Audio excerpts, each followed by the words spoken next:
The second factor of production is labor.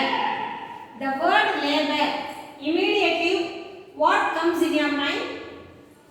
The people those who are carrying candy bags on their back, isn't it? Those who are carrying the baskets on their head, those who are doing the nation works, isn't it? Not only those people, those who are doing the work physically and mentally, those people are also called as labor.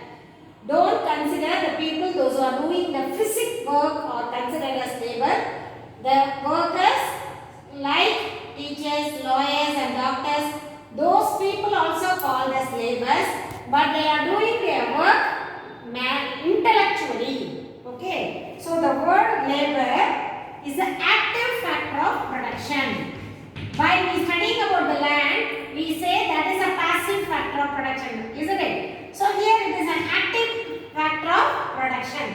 It doing its work.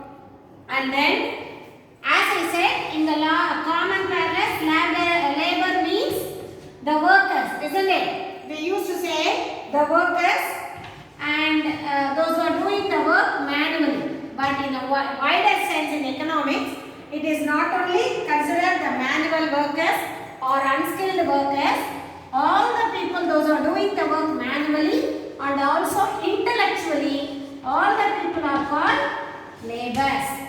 Usually we think these only, but in wider meaning, the people those who are doing physically and also mentally, that means intellectually, are called labor. Are called laborers. And then why they are doing the work? The labor, as I said, they have to get the reward, wage or salary. So on the other hand, while they are doing some services, some work to other people, on the other hand they are getting income. So laborers, they are getting the reward for undertaking the service for their work. And then some works are doing manually, as I said, in the agricultural field, in the mason field, building works and other things. Some works are intellectually, that is in the IT field and also in the teachers, lawyers, doctors and other people. They are doing their work intellectually. So according to Marshall, labor represents the service provided by the factor labor, which helps in yielding an income to the owner of the labor power. And we should know one thing, labor and the laborer cannot be separated. What do you mean by that? Laborers and the laborer cannot be separated, means we cannot separate the work from the laborer. So they are inseparable. Labor and the laborer are inseparable. Laborer means the work what he is doing or the physical work. We cannot differentiate the workers from their skill or the work. Now we are going to see the characters or the features of a labor. What is the features of laborers? First one, it is an active factor. So they have given animate factor. The word animate means active. So labor is an active factor or animated factor in the factor of production. And it is a moving factor. Sorry, animated means moving factor, and it is an active factor as we said first, isn't it? So they can also move. Laborers can move from one place to another place for searching for job and other things. They are active factors, and then laborers are employed several types, isn't it?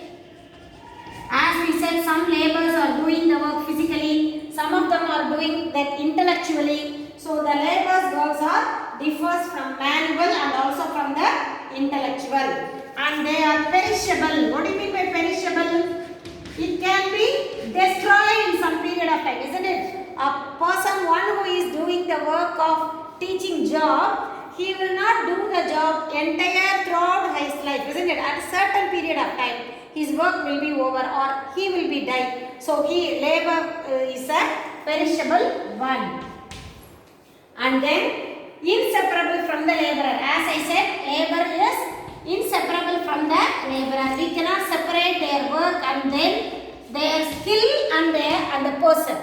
the person from their skill. We cannot separate, isn't it? So they are together and they are less mobile between place and occupations.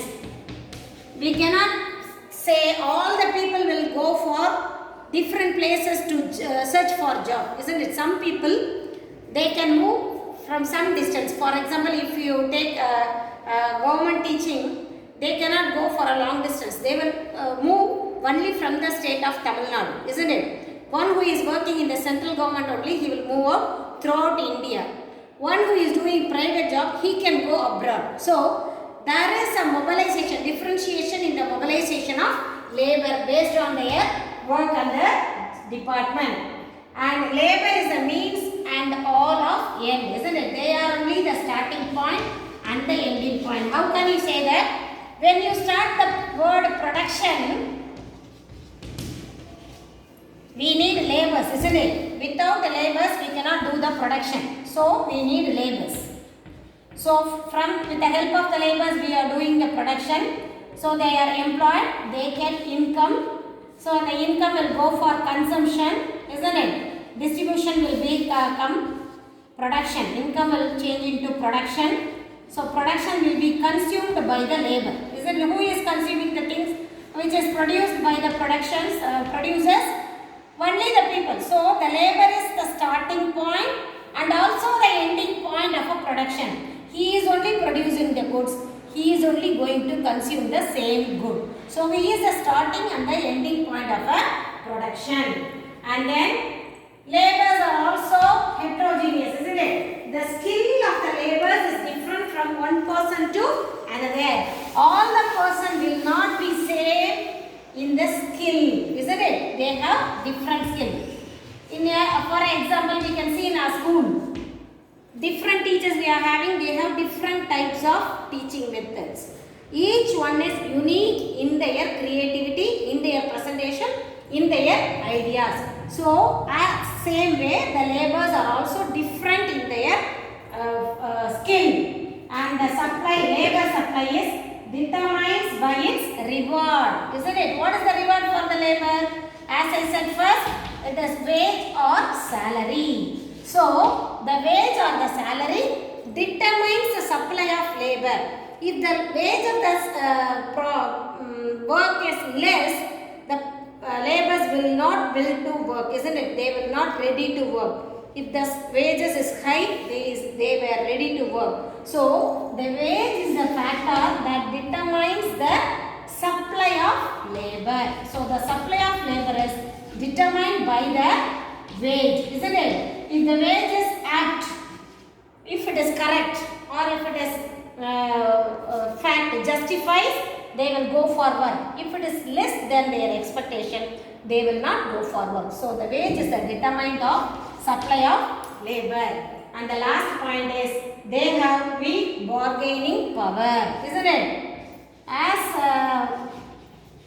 weak in bargaining power, they cannot expect, because if for example, in a factory or in a daily wages areas, just we can see the Sellur area, they are stitching the towels, isn't it? If you demand for more wage per day, what will the producers do? They will go for some other laborers, or they will give the work to somebody else. So, they cannot, as we said, the supply of labor is demanded by wage.